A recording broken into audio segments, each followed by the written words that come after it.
L'euro-yen est en baisse depuis ce matin et beaucoup de gens regardent le graphique sans vraiment comprendre ce qui se passe.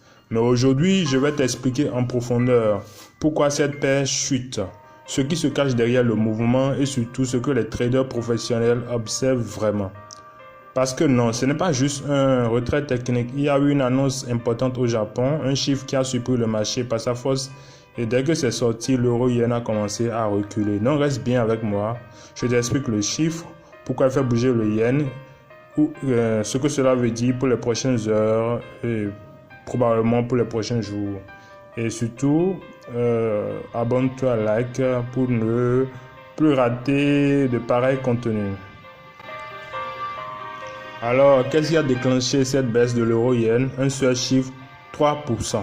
Ce matin, le Japon a publié son inflation sous-jacente, ce qu'on appelle IPC Core. C'est l'indicateur que la Banque du Japon suivait le plus parce qu'il élimine les prix trop volatiles et donc il montre la vraie tendance des prix dans l'économie. Et ce chiffre est tombé exactement à 3% en rythme annuel.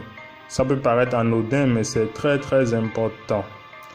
3%, ça veut dire que les prix continuent d'augmenter plus vite que ce que la Banque centrale souhaite.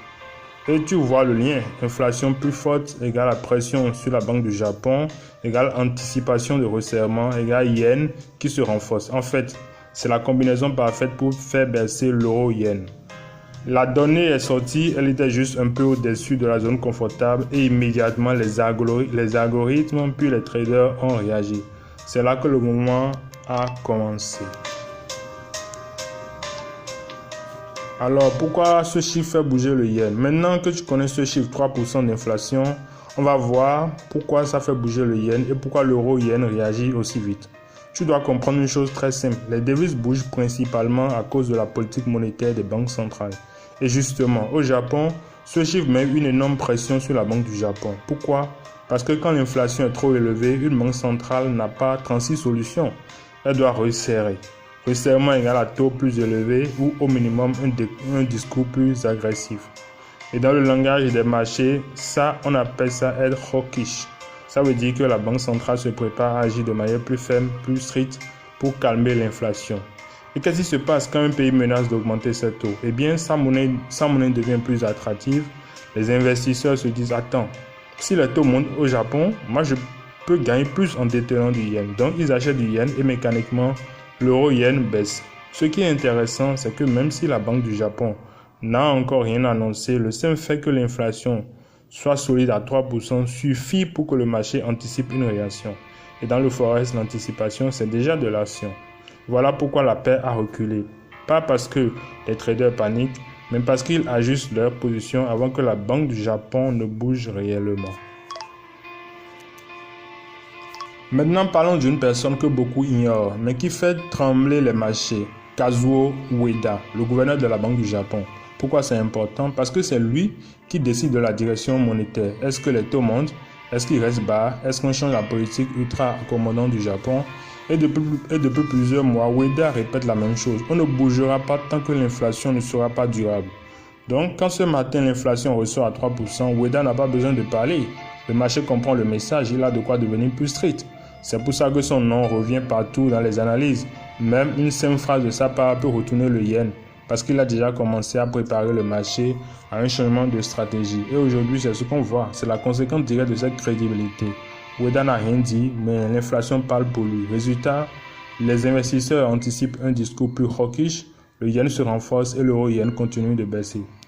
Donc, si tu veux comprendre le forex en ce moment, retiens bien ce nom, Ueda. C'est l'homme qui a le pouvoir de faire monter ou descendre le yen d'un simple paragraphe dans un communiqué.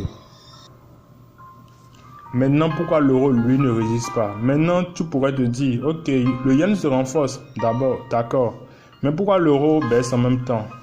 Et c'est là que la deuxième pièce du puzzle entre en jeu, la Banque centrale européenne, la BCE. Contrairement au Japon, l'Europe est dans une situation complètement différente. La croissance ralentit, plusieurs pays montrent des signes de fatigue économique et la BCE n'a aucune intention d'être agressive.